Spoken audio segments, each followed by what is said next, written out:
안녕하세요. 서초동 사이다 이호영 변호사입니다. 학교나 학원, 보육원 이런 데서 절대 일어나서는 안 되는 범죄가 아이들의 영혼을 갉아먹는 성범죄예요. 보육교사나 선생님은 아이들을 보호 감독하는 지위에 있거든요. 그렇기 때문에 아이들은 전적으로 이들에게 의존을 하는데 이것을 법률적으로 위력관계라고 해요. 이런 위력관계를 이용해서 아이들에게 성범죄를 저지르는 거는 그 어떤 말로도 옹호할 수 없는 거거든요. 최근에 대전의 한 고등학교 여교사가 남학생과 성관계를 했다라는 거예요. 정말 웃기는 게 여교사가 처음에는 오히려 남학생한테 자기가 성폭행 당했다 이런 식으로 이야기를 했지만 조사 결과 여교사가 남학생을 자신의 차로 불러서 추행을 하고 며칠 이후에는 모텔로 불러내서 성관계를 했다라는 거예요. 그리고 성관계 이후에 남학생한테 400만 원을 주고 나서 남학생이 만남을 거부하니까 그 돈 돌려달라고 했던 것 같아요. 그러면서 차용증을 쓰게 하고 돈을 안 돌려주니까 이 여교사가 남학생한테 너 고소하고 내가 지금 엄벌 탄원서까지 냈다. 일주일 안에 돈을 돌려주고 자기랑 나눴던 메신저 대화 기록을 전부 삭제하면 고소를 취하하겠다는 식으로 이 남학생을 협박해요. 그래가지고 남학생이 현재 공황장애와 급성 불안장애 진단받고 약물 복용 중이라는 거거든요. 여교사가 수시로 네 앞길을 열어줄 수도 있고 막을 수도 있다 이런 식으로 이야기했다는 거예요. 그러니까 남학생 진술이 사실이라면 남학생을 협박해가지고 성관계 가졌다라고 볼 수도 있는 거예요. 이거는 현재 여교사는 교육청에 사직서를 제출하고 아직 징계도 받지 않았다는 거예요. 남학생의 주장이 다 사실이라고 한다면 어떠한 처벌을 받을 것이냐, 위계 또는 위력으로서 아동 청소년을 간음하거나 추행한 자는 무기 또는 5년 이상의 유기징역에 처해질 수 있는 사건이에요.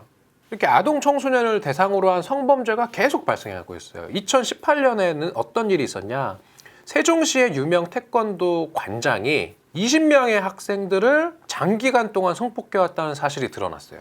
양심보호대를 착용하지 않은 학생한테 옷 속에 손을 넣어서 성기를 꼬집고 가슴과 등에 손을 넣는 등 한 학생에만 1년간 96회에 달하는 성추행을 저질렀고요. 여학생한테는 이거 진짜 더 충격적인데 2차 성징이 시작됐는지 만져보면 안다 이런 말을 하면서 옷 속에 손을 넣고 주요 부위를 만지고 대회 출전을 위해 숙소에 이렇게 합숙을 하는 과정에서는 성경험 유무를 확인한다면서 여학생 성기에 손가락을 넣기도 했다는 거예요.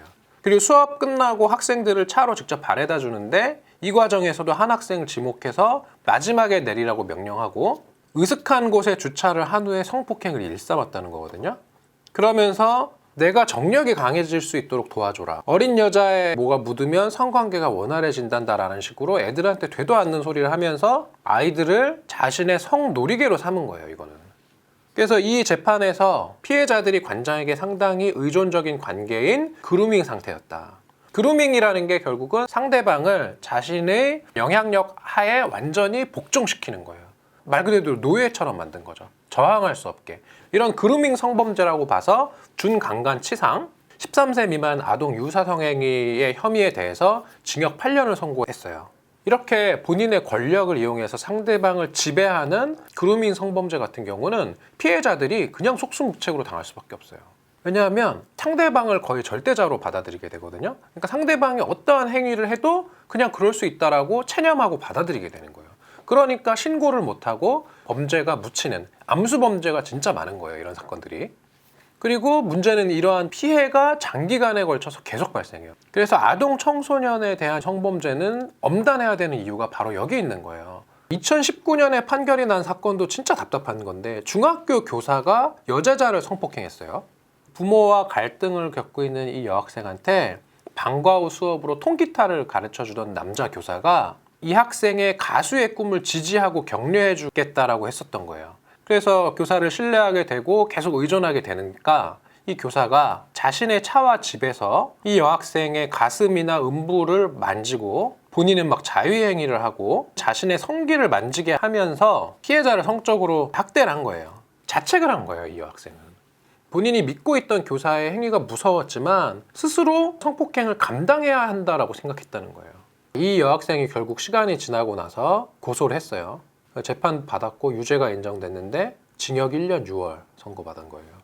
이게 진짜 할 말이 없는 거예요. 그래서 이런 사건 같은 경우는 처벌을 강화하는 것도 중요하지만 예방도 더 중요한 것 같아요. 아동 청소년을 대상으로 한 성범죄의 가장 큰 문제점, 아이들이 아직 미숙하고 그러한 점을 교묘하게 이용하는 거거든요.